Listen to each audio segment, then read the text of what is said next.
Balti movie, written and directed by Unni Sivalingam, and the casting are Shane Nigam, Shatnu Bhagyaraj, Selva Raghavan, Alphonse Putren, Purnima Indrajit, and Preeti.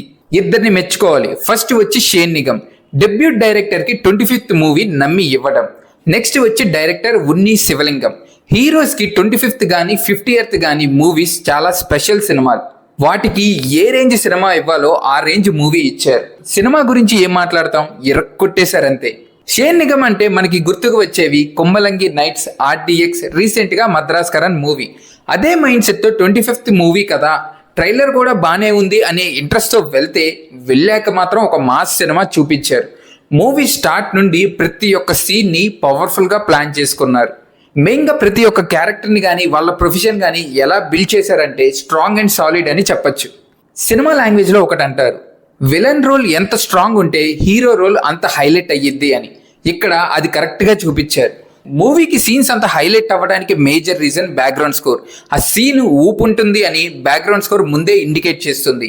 ఉన్నవి 2 songs అయినా బాగున్నాయి. ఈ మూవీలో కొన్ని old points అయినా వాటికి ఒక ప్రొఫెషన్ ఇచ్చారు. దానివల్ల కంప్లీట్ మూవీ అంతా ఎంగేజింగ్ గా ఉంటుంది. ప్రతి ఒక్కరి క్యారెక్టర్స్ చూసినా కొత్త ప్రొఫెషన్ వల్ల ఇంట్రెస్టింగ్ గా ఉంటుంది. ఆ ప్రొఫెషన్స్ లో మేజర్ గా చెప్పాలంటే కబడ్డీ. నార్మల్ గా కబడ్డీ గేమ్ అంటేనే మాస్ ఫీల్ వస్తుంది. ఇప్పుడు దాన్ని వేరే విధంగా కూడా వాడితే ఎలా ఉంటుంది, ఈ మూవీలో అది సరిగ్గా చూపించారు.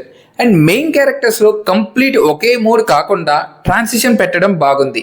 చంద్రముఖి మూవీలో గంగలోకి సడన్ గా చంద్రముఖి వస్తే ఎలాంటి ఫీల్ వస్తుందో వీళ్ళ ట్రాన్సిషన్ కూడా ఆ రేంజ్ ఫీల్ వస్తుంది. విలన్ రోల్లో ఇద్దరు directors, Yuganikokkadu 7G Brindavan colony, ఆడవారి మాటలకి అద్దాలు వేర్లే తీసిన సెల్వరాఘవన్ గారు, అలాగే నేరం అండ్ ప్రేమం మూవీ తీసిన అల్ఫోన్స్ పుత్రేన్ గారు. డైరెక్టర్స్ ని డైరెక్ట్ చేస్తే ఆ ఫీలే వేరనుకున్నారేమో కానీ ఎందుకు పెట్టాలనిపించిందో అర్థం కాలేదు. అంటే చుట్టూ పవర్ఫుల్ గా ఉన్న ఒక టైంలో వాళ్ళని చూస్తే అంత అనిపించలేదు. బట్ క్లైమాక్స్ లో మాత్రం కొంచెం సాటిస్ఫై చేశారు. స్క్రీన్ ప్లే అంతా టైట్ అండ్ గ్రిప్పింగ్ గా ఉంది. స్టోరీని స్ట్రాంగ్ గా బిల్డ్ చేయడం వల్ల ప్రతి ఒక్క మాస్ సీన్ ఎలివేట్ అయ్యింది. మాస్ సీన్స్ తో స్టార్ట్ చేసి ఎండింగ్ కి వచ్చేసరికి టెన్షన్ తో చంపేశారు. ఫైనల్లో తెలిసిందే చెప్తారు అనుకుంటే ఒక అప్డేటెడ్ మెసేజ్ ఇచ్చారు. మూవీలో లవ్ ట్రాక్ మూవీకి ఎంత అవసరమో అంతే పెట్టి కరెక్ట్ గా యూటిలైజ్ చేసుకున్నారు. ఇది మూవీ గురించి. మీకు ఈ వీడియో నచ్చినట్టయితే please like, share and subscribe. Thank you.